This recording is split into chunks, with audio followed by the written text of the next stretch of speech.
كل سنة وانتم طيبين، ربنا يعود علينا وعليكم الأيام بخير يا رب. وقفة عرفة بقى النهاردة، الفيديو ده تقريبا من يوم. تعالوا بقى مع بعض نعمل المحشي الخطير ده. المحشي انا عملت معاكم الخلطة بتاعته كتير، وسلقنا الكرنب مع بعض كتير.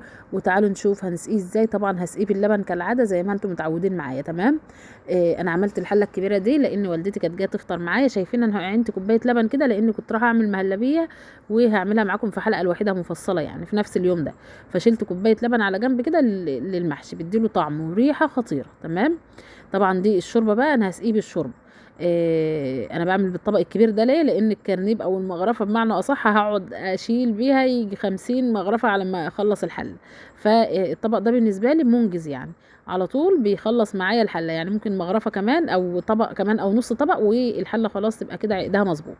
الحله لازم اهزها بالطريقه دي عشان الشوربه تنزل في ارضيه الحله. وهوريكم كمان هرفعها ازاي بالمعلقه للمبتدئين اللي المحشي معاهم. في كذا حد قال لي المحشي من تحت بيبقى حصى ومن فوق معجن. السر في ايه؟ ان المرقه ما نزلتش او الشوربه ما نزلتش في الحله من تحت، فعشان كده المحشي اللي تحت ما استواش.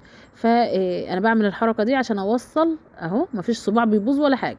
فبوصل كده المرقه او الشوربه للحله كلها، ومن النص بقى برفع رفعه صغيره كده هتشوفوها دلوقتي بالمعلقه. مش بتجرح محشي ولا بتعمل حاجه خالص، كده بيخلي معاكي المحشي من تحت زي فوق بالظبط، مستوي كله نفس السوى اهو.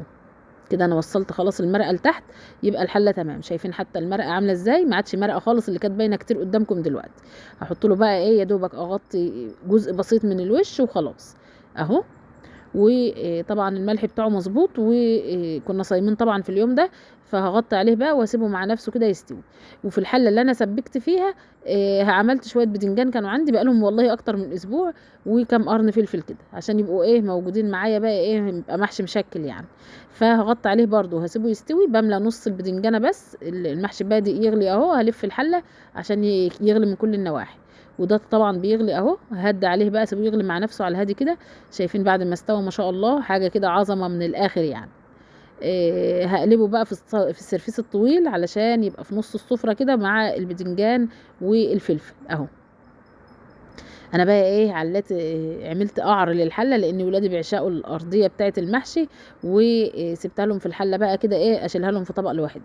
ادي المحشي بتاعنا اهو زي العسل ومستوي كله ما شاء الله زي العسل. اكلنا منه يومين يعني، فطرنا منه يومين، والحمد لله بالهنا والشفا يعني. الخلطه بتاعته حلوه قوي، انا عملتها معاكم كتير وفرستها قبل ما اروح السعوديه العمره يعني. وبتستخدمي منها عادي لو قعدت سنه في الفريزر ما بيجرالهاش حاجه. تمام. ادي البدنجان والفلفل معانا اهو. الحله الرز اللي في الحله في ارضيته ده انا كنت حاطه شويه رز كده في الارضيه عشان ايه، بنتي بتحب الرز اللي بيبقى في ارضيه البدنجان والفلفل والحاجات دي، فهي قالت لي اغرفوا لي في طبق. حمرت بقى البط، انا كنت عامله دكرين بط حمرتهم في الفرن بمعلقه صلصه زي ما انتم شايفين. وادي الاكل بقى هم لسه